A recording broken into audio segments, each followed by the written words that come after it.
Hey everyone, it's so good to be back here with you guys. I hope you all had a restful Christmas and New Year's break, and here's hoping 2021 treats us a lot better. I'm super excited to announce that Ascension, the sequel to Unknown Waters, is coming out hopefully in May or June of this year. I'm aiming for that release date, so hopefully it coincides with the full release of Subnautica Below Zero. It's not a set in stone date because I want to make sure the film is as good as I can make it before it's out into the wild. I've actually released the first ever teaser trailer for the film, which was met with highly positive reception from the Subnautica community. It was just super encouraging to read through all of the comments and see how excited and keen people were for the full release. One of the comments in particular asked if there was any way that they could donate money to support what I'm doing. And so that led me to actually launch my own Patreon. So it's Patreon/David Sagiono, and I'd really appreciate if you guys checked it out. Even a small donation helps me so much and will assist me to make this film the best that it can possibly be.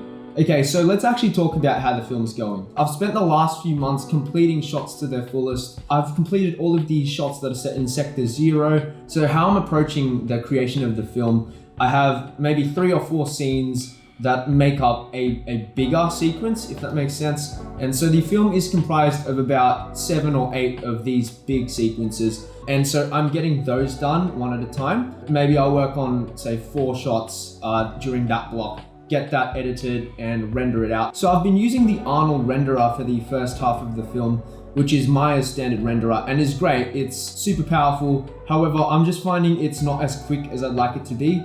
Even with my 3900X, I'm finding just the single core on that isn't fast enough to keep up with the viewport.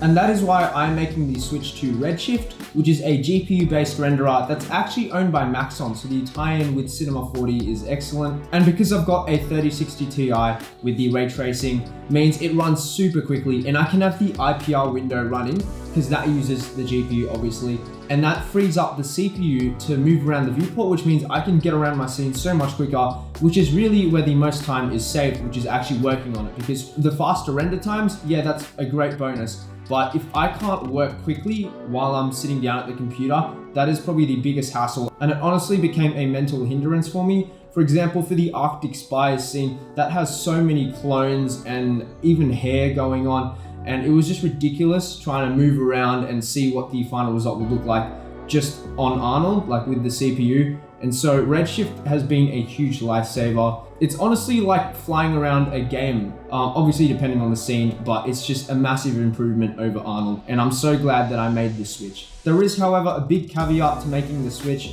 which is that I need to redo all of my scenes basically because I built the whole film using the Arnold render engine. So all of the materials, the lighting, the way the fog and the volume lighting is set up, all of that needs to be basically scrapped and redone inside of Redshift, which means I need to pipe through all of the textures, create all of the procedural materials from scratch in Redshift. That being said, I'm finding that Redshift looks basically as good as Arnold with maybe a quarter or even quicker render times. And that to me is just absolutely worth it. And the IPR, as I mentioned, is such a game changer. And it means I can get the film out to you guys as quick as possible. Before the release of Ascension, I'm looking at releasing a series of 3 videos, each one going through a different aspect of the creative process. So the first one is going to go through the story and the motives as to why I'm doing it.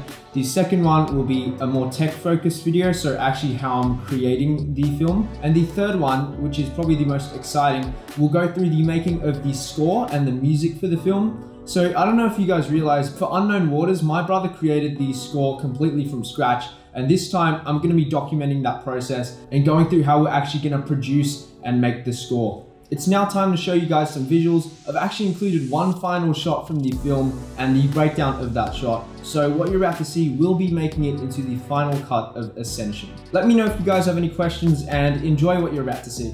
For the Cyclops, I wanted to do something different, and so I drew upon the concept art for inspiration.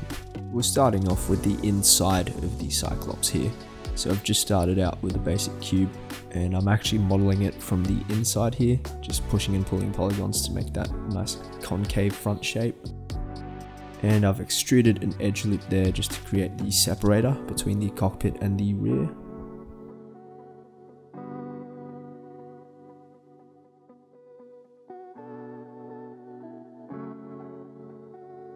Alright, and now we're going to create the top hole for the light. So I'm using a capsule and a boolean there.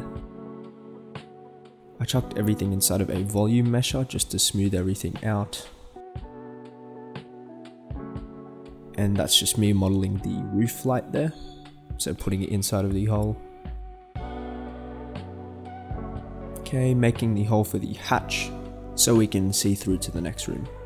And now we're going to be grabbing the floor, so I've separated that out and now we're painting that in Substance Painter. So I'm using a bunch of stencils here to create all the details, baking the maps there like ambient occlusion normals. Okay, lots of symmetry going on there. And now we're painting the walls of the interior. So there's a nice bright luminous strip there. Adding some more details in. And now we're creating the rear wall decals. So again, using symmetry, making things a lot easier. And I've taken some screenshots in game, so I'm actually inside of the Cyclops and I'm using that as reference for all of this. Okay, just making a border around the floor. And now in After Effects, just creating some of the details for the console hologram. Okay, so we can see the previs here. Super rough animation. Now this is in Arnold.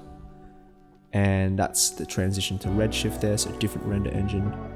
Adding in some more details like the ladder. Here's a breakdown, so it's just going to slide through all of the different iterations. And there's the final with the holograms.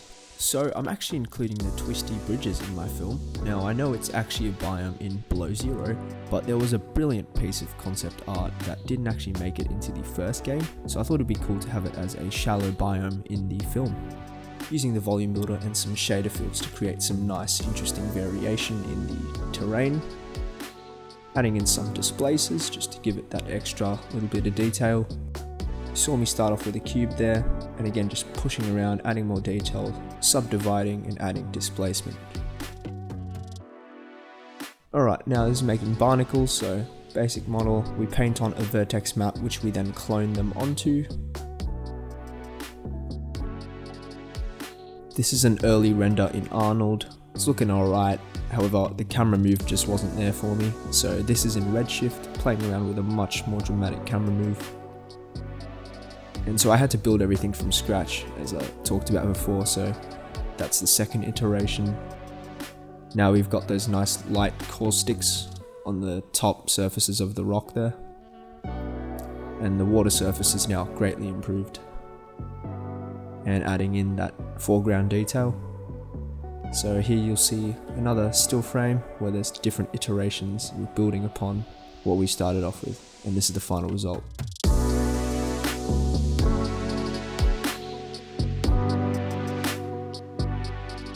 So that's it for this video. Thank you so much for watching. If you want to check out some more of my work, you can follow me on Instagram at dave.sojono. If you haven't subscribed already, consider doing so. It means you guys won't miss any of the exciting updates in the future. Until next time guys, stay safe and take care.